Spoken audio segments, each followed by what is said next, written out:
दास ने भी इसको इसी दृष्टिकोण से पढ़ा था कि इस महापुरुष के भी वचन यदि परमात्मा के वचनों के समर्थक मिल गए तो बहुत सुविधा मिलेगी मुझे जनसाधारण को भगवान की पहचान बताने में। जब इसको पढ़ा तो इसका तो कहीं पर भी सिर पैर भी ठीक नहीं पाया, और फिर ये जनता के सामने इसकी पोल खोलनी पड़ी, ना तो धोखे में रह जाते। अब देखो ये कहां से छपा है, वैदिक कीर्ति मंडल दानंद मठ दीनानगर पंजाब से सन 2000 में इसकी छपा है। मुद्रक है आचार्य प्रिंटिंग प्रेस दानंद मठ गोहाना मार्ग रोहतक से ये प्रिंटेड है, मुद्रित है। इसके 7वें समोल्लास में आपको दिखाते हैं।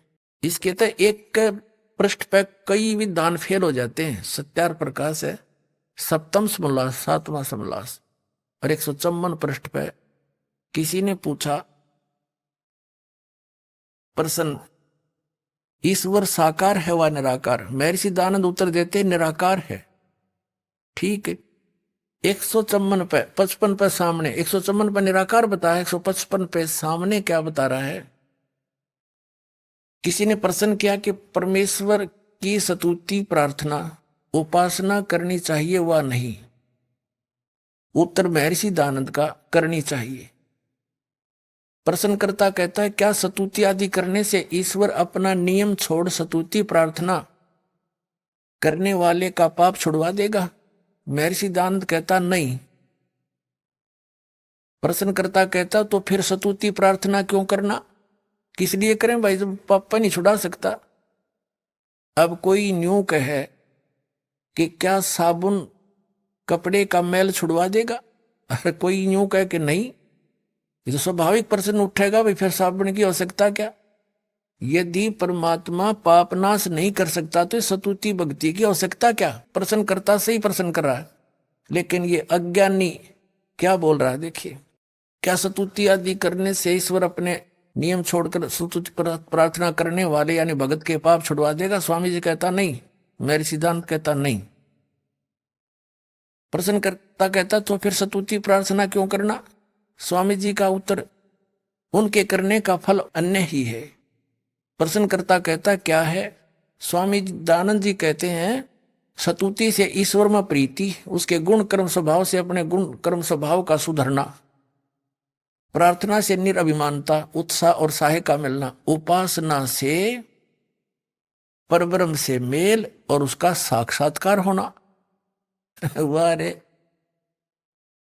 ये इसी ऐसी बकवाद तो आदमी महामूर्ख बोल सकता है जो इन्होंने बोली है। पहले पर 154 पृष्ठ पे कह रहा है भगवान निराकार है, यहां कह रहा है उसका पाप तक कटे नहीं भक्ति तय और उसका साक्षात्कार हो जाएगा। बता, जिसके पाप नहीं कटे अपराधी व्यक्ति है और वो भगवान से मिल लेगा, और साक्षात्कार तो साकार का होता है, निराकार का होगा कैसे? अब पुण्यात्मा इस दास के सामने यह समस्या आ रही है, मैं सारी साची कहूं मेरे वाली जचती नहीं, और ये ने सारी झूठ बोल रखी है फटोरी। तो अब इस ज्ञान से ही ये रेगमार लगेगा, प्रमाण दिखाए जाएंगे, ये क्या बोलते हमारे सदग्रंथ क्या बताते हैं, तो ये अज्ञानी सिद्ध हो जाएंगे सारे कि ये मूर्ख बना रहे थे अपने को, इनको कुछ भी ज्ञान नहीं था। फिर हम इन तट जाएंगे, अपना सही रास्ता पकड़ देंगे। इतनी सी बात है दास की, और किसी की मान हानि करना या किसी को ऊंचा नीचा करना कोई उद्देश्य नहीं।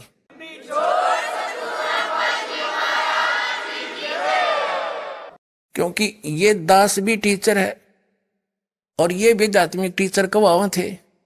एक अध्यापक ने कोई प्रश्न गलत हल कर रखा है और उसको बच्चे याद कर रहे हैं, दूसरा टीचर आता है, उसका कर्तव्य बनता है कि उस गलत प्रश्न को ठीक करावे ताकि उन बच्चों का भविष्य उज्जवल हो। और उस टीचर का कोई विरोध करता है जो सही मार्ग सही रास्ता और सही प्रश्न हल कर रहा है, तो कौन होगा? क्या वो हितैषी हो सकता बच्चों का? वो तो शत्रु होगा जो उस टीचर का विरोध करे जो सही हल करके दे रहा है। उसके दो प्रकार के कर सकते हैं, एक तो वो जिन्होंने वो गलत पुस्तक छाप कर बेच कर रोजी रोटी चला रहे, वो विरोधी हो सकते हैं कि तुम्हारा क्या होगा, या दूसरा केवल उनको मूर्ख बनाकर शंकराचार्य आचार्य बनकर उनसे पैसे इकट्ठे कर रहा होगा मूर्ख बना के। तो करते रहो। दास ने तो साची कहने का ठेका ले रखा है, चाहे कुछ भी हो, ये पूरा ज्ञान विश्व में फैलेगा, भगवान का आदेश है, दास के साथ है परमात्मा, और ये सफल हो रहा है।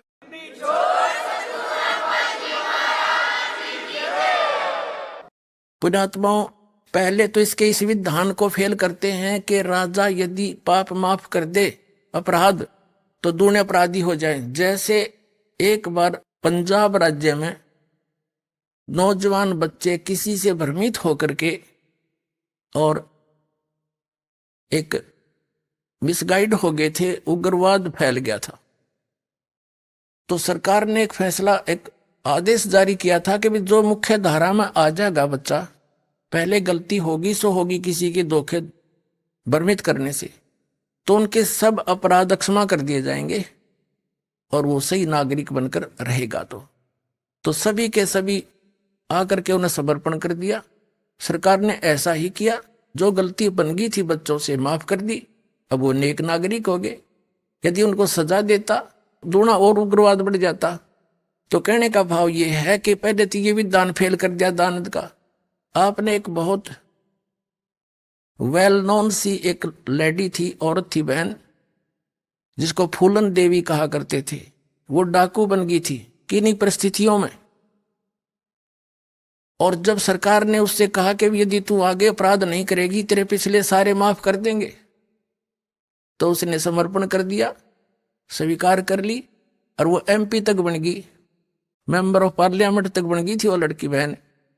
तो पहले तो इस दयानंद की मोटी बुद्धि यहाँ फेल होगी, जो ये कहता है कि राजा से कर दे वैसा, उसको कैसे और अपराध करने लग जाएंगे। नहीं, ये परमात्मा का विधान है। जैसे गलती से बगैर ज्ञान के आपने जो गलतियां कर दी वो माफ करेगा, आगे सतर्क कर दिया जाएगा, ऐसा ज्ञान दिया जाएगा कि फिर से ऐसी गलती ना करना, फिर ये दुख आपको फिर हो जाएंगे, तो फिर ऐसी गलती कोई नहीं करता। तो ऐसे ही अब दूसरा जो प्रश्न है कि साधक के पाप साधना से भगवान पाप नाश नहीं करता, तो क्या यह बुद्धिमान व्यक्ति बात कर सकता है और कहता है इससे और फल हो जाता है, और अन्य ही फल है। अन्य क्या फल है कि उपासना से परमात्मा का साक्षात्कार हो जाता है, और परमात्मा को निराकार बताते हैं महर्षि दयानंद। इसका तो कितना सर पैर नहीं, किसी भी ज्ञान किसी भी बात का कोई स्टेटस नहीं। अपन आत्माओं, जैसे कोई रोगी है, डॉक्टर के पास जाता जिसने बहुत बड़ा बोर्ड लगा रखा है, और उससे कहे कोई कि भाई क्या औषधि खाने से रोग नाश हो जाएगा, और वो डॉक्टर ये कहे कि भी औषधि खाने से रोग तो समान ही हो सकता, तो स्वाभाविक है व्यक्ति पूछेगा फिर औषधि खाने का फायदा क्या। और वो ये कहे डॉक्टर पद पर की फीत लाया हुआ व्यक्ति कि औषधि खाने से अन्य लाभ हो जाएगा। प्रश्नकर्ता कहेगा भाई अन्य क्या लाभ होगा, कि पहलवान बन जाएगा। किसी का टीबी हो रही हो है, वो पहलवान बनेगा रोग से, वो रोग कटे जब आप पहलवान हो जाएगा वो। तो इन बुद्धिहीन लोगों की ये थ्योरी थी, ये विधान था इनका। ये तो है अपना अनुभव, और ना ये कहते हैं वेदों में ऐसा ही लिखा है, मैंने वेदों अनुसार इसका रचना की है। अब वेद क्या बताते हैं ये देखिएगा। यजुर्वेद, इसके अनुवाद करता भी कमाल की बात है, महर्षि दयानंद ही हैं।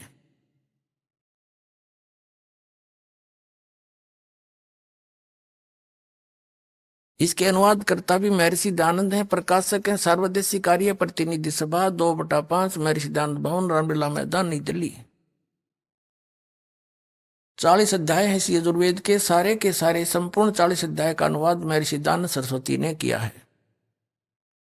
मुद्रक है Prince offset printers, 1510 Pataudi house, Daryaganj, नई दिल्ली से। अध्याय नंबर 8 का श्लोक नंबर 13 दिखाते हैं आपको।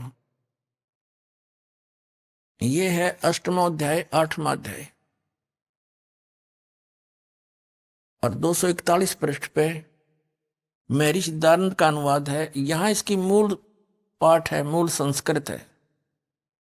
देव कर्तस्य एनस्य एवजनमसि, मनुष्य कर्तस्य एनस्य एवजनमसि, पितर कर्तस्य एनस्य एवजनमसि। ये सारी संस्कृत है। इसका अनुवाद यहां किया इन्होंने। ये 241 पे हमने पढ़ा, अच्छी तरह देख लो, कोई ने सोचा दूसरा पृष्ठ दिखा गया होगा।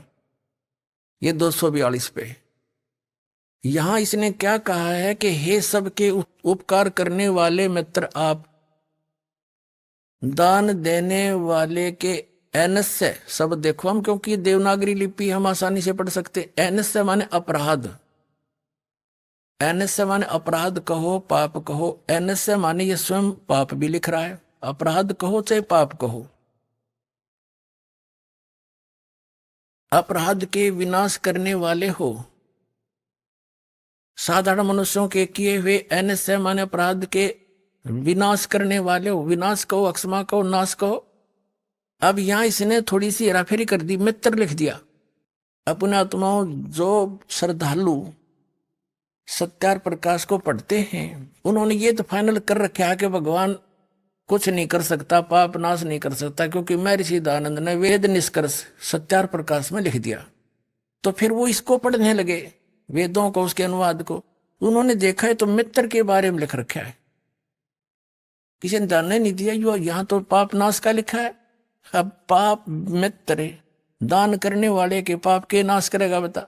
तो भगवान ने का जिक्र है, तो इसने इसका भी समाधान कर रखा, दयानंद जी ने, दिखाते हैं। अब हम सत्यार्थ प्रकाश को पुनः उठाते हैं। इसमें से मित्र, मित्र शब्द के बारे में इन्होंने क्या कहा है वो दिखाते हैं।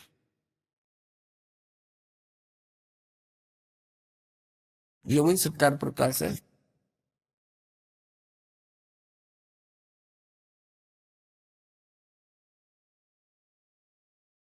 ये प्रथम समोल्लास में इसने भगवान के नामों का उल्लेख किया है। 18 पृष्ठ पे क्या कहा है?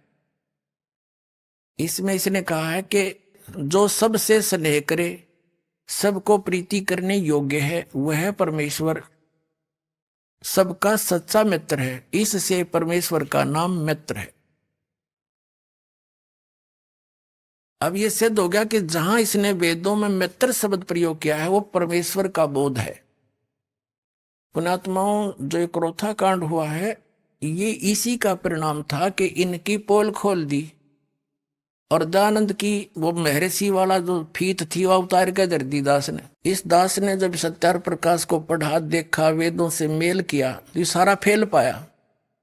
वेद परमात्मा को साकार बताओ, मनुष्य दृश्य बताओ, भगवान को अयो निराकार बतावे। वेद एक देशीय बतावे कि एक स्थान पर रहता, यूं कहे कि एक स्थान पर भगवान रहता ही नहीं। तो वेदों को समझा कहां से इसने, अज्ञानी ने। और महर्षि कौन सी साइड तो हो गया यो। बड़ा दुख हुआ। समाचार पत्रों में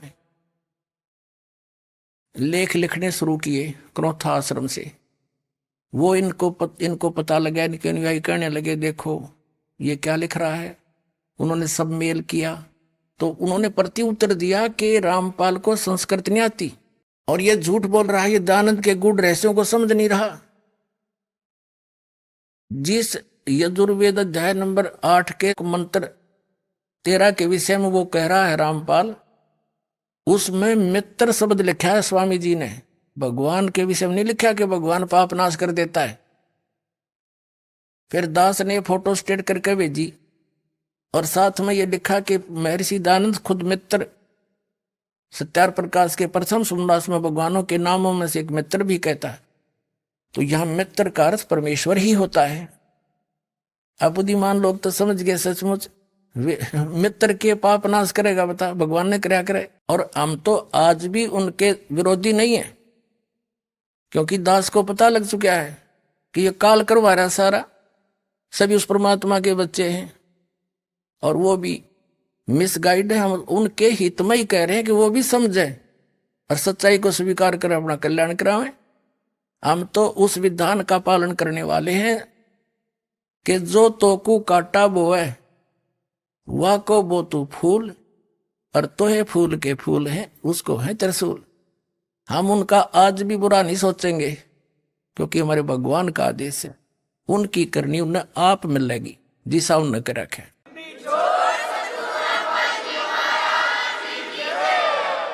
और भगवान के चरणों में आ जाएंगे तो उनका कल्याण उनका भी हो जाएगा, क्योंकि वो सब उसी के बच्चे हैं। इतनी सी बात। अब देखिएगा, अब हम फिर आते हैं यजुर्वेद अध्याय नंबर 8 के मंत्र नंबर 13 पर।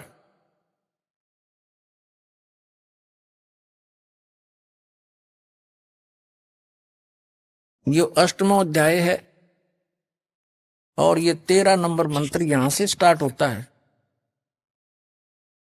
ये 13वां मंत्र है।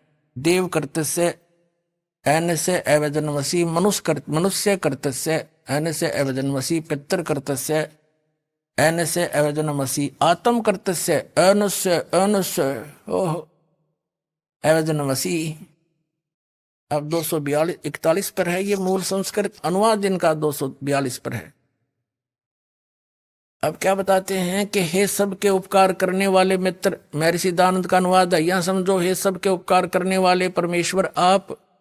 उन्हीं के शब्दों में प्रमाणित कर दिया सत्यार प्रकाश में कि जहां महर्षि दयानंद ने कहा है कि जहां मित्र शब्द है वो परमेश्वर का ही बोधक है, तो यहां परमेश्वर शब्द पढ़ेंगे, क्योंकि औषधियों के साल्ट को डॉक्टर समझ सकता है कि इन्होंने कहा क्या संकेत किया है। साधारण समझ जाए, फिर टीचरों की आवश्यकता क्या थी गुरुओं की। भाई गुरु बिन काहुन पाया ज्ञान, जो थोथा वो सड़े मूड किसाना। गुरु बिन वेद पढ़े जो प्राणी, समझिन सार रहे अज्ञानी। ये सारे अज्ञानी थे और वेद क्या बता रहे हैं, ये अनुभव क्या लिख गए। अब देखो, अगर ये जरा सी बुद्धि रखता दयानंद जी तो सत्यार्थ प्रकाश वेदों का इसने अनुवाद किया खुद करने वाला, तो सत्यार्थ प्रकाश में सेट कर देता। नहीं, इन्होंने केवल लोक वेद को आधार माना, जिस कारण से वेदों को भी अनदेखा कर दिया। अब इसमें स्पष्ट अपने कर कमलों से लिख रहा है कि परमात्मा घोर पाप भी काट सकता है, वेद ये कहते हैं।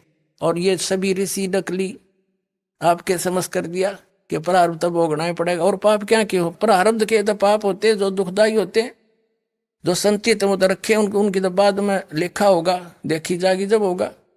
तो अब प्रारब्ध के वर्तमान के पाप से दुख होता है, और पाप कटा तो काटा निकला दुख निवारण है, पाप कट गया तो दुख सुख हो गया, दुख दूर। अब देखो, हे सबके उपकार करने वाले मित्र आप, यानी परमेश्वर आप। देव करते से दान देने वाले के, अपराध के विनाश करने वाले हो। अवजन माने विनाश, एनस्य माने अपराध के। मनुष्य कर्तव्य से, मनुष्य के साधारण मनुष्यों के भी किए हुए अनुष्य अपराध यानी पाप के विनाश करने वाले हो। अवजनम पितर कर्तव्य से, पिता करे चाहे बेटा करे, कोई भी सत्साधना करे उसी के। एनस्य माने ये पाप ही लिखना था, अपराध के अच्छी प्रकार दूर करने वाले हो, नाश करने वाले हो। आत्म करते से अपने किए हुए, एनस्य माने पाप के, अवजन माने नाश करने वाले हो, दूर करने वाले को हो चाहे विनाश करने वाले को, इसी की भाषा में वही शब्द है अवजनम। एनस्य एनस्य अधर्म के अधर्म यानी घोर पाप के भी आप नाश करने हारे हो। ओए होए, जानता हुआ मैं जो कुछ भी अधर्म आचरण किया करता हूं या करूं, अनजान पढ़ने में भी जो कुछ भी किया करता हूं वह करूं, उस सब एन से माने पाप के, ये दुष्टाचरण हटा दिया, पाप के, एन से माने पाप के, एन पाप के नाश करने वाले हो। अवजन माने दूर करने वाले हो, नाश करने वाले हो, विनाश करने वाले हो। अवजन माने विनाश। तो यहां इसने ऐसी जगह कुछ है अड़ंगा डाल दिया जो आम आदमी समझ नहीं सका। अब इसमें कर दिया कि मैं अनजानपने में कोई करूं या जानबूझ कर करूं कोई गलती, उसको भी आप माफ करने वाले हो अपने आत्माओं। अब वेद महर्षि दयानंद जो है आर्य समाज प्रवर्तक, वेदों को सत्य मानता है कि इसमें जो लिखा है इसके अतिरिक्त मैं मानता नहीं, वेद सत्य है। और इन्होंने इसने पीछे अपना विधान भी लिखा है कि वेद सत्य विद्याओं का पुस्तक है। महर्षि दयानंद ने मोहर मार रखी है कि वेद में जो लिखा है वो सत्य विद्या है, सच्चा ज्ञान है। अपने आत्माओं, वेद में तो यहां तक लिख दिया है कि मैं चाहे अनजानपणे में करूं और चाहे जान कर करूं, आप सारे घोर पाप का विनाश कर देते हो। तो खाके इनका ज्ञान है, क्या पढ़े न वेदों को। तो पुण्यात्माओं, दास के साथ इसलिए संघर्ष हो रहा है कि ये दास एकला साची बोला है और ये झूठ बोलने का उड़ नहीं, बिना गिनती के झूठ बोले, जनता ही निराधारित हो रही है।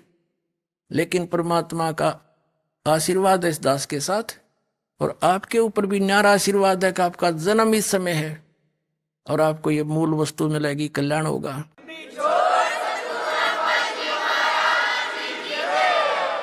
अब इसमें वेदों में जो ज्ञान दिया है कि जान के करूं और चाहे अनजानपणे में करूं, सारा ही माफ कर देते हो आप। जान के कौन से होते हैं? अब परमात्मा ने धर्मदास साहिब जी से कहा था, धर्मदास जी ने बोले कबीर परमात्मा एक जिंदा महात्मा के रूप में थे, और कबीर साहब ने जब धर्मदास जी के सज्ञान का पर्दाफाश किया तो दुख मान गया और कहने लगा हम पाप ना करते, हम हिंसा नहीं करते, जीव हिंसा। क्योंकि धर्मदास जी ने कबीर परमेश्वर को सोचा था ये मुसलमान है और हमारे देवताओं का जो है विरोध कर रहा है जानबूझ के, लेकिन परमात्मा साची कहे थे।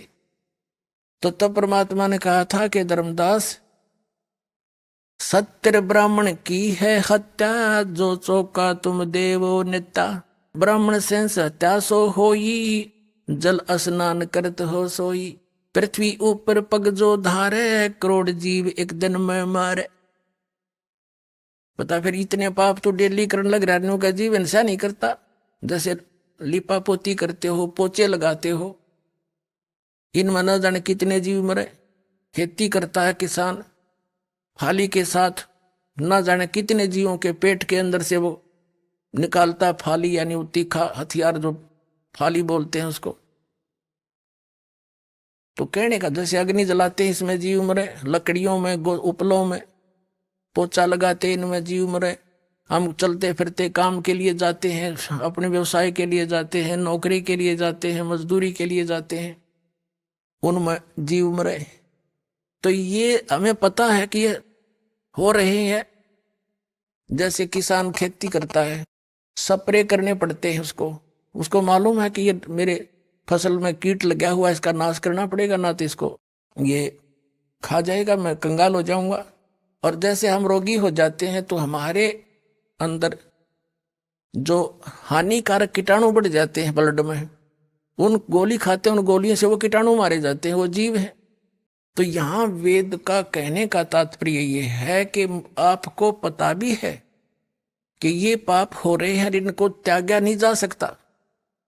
इच्छा कर मारे नहीं, बिन इच्छा मर जावे, कह कबीरता दास का पाप नहीं लगावे।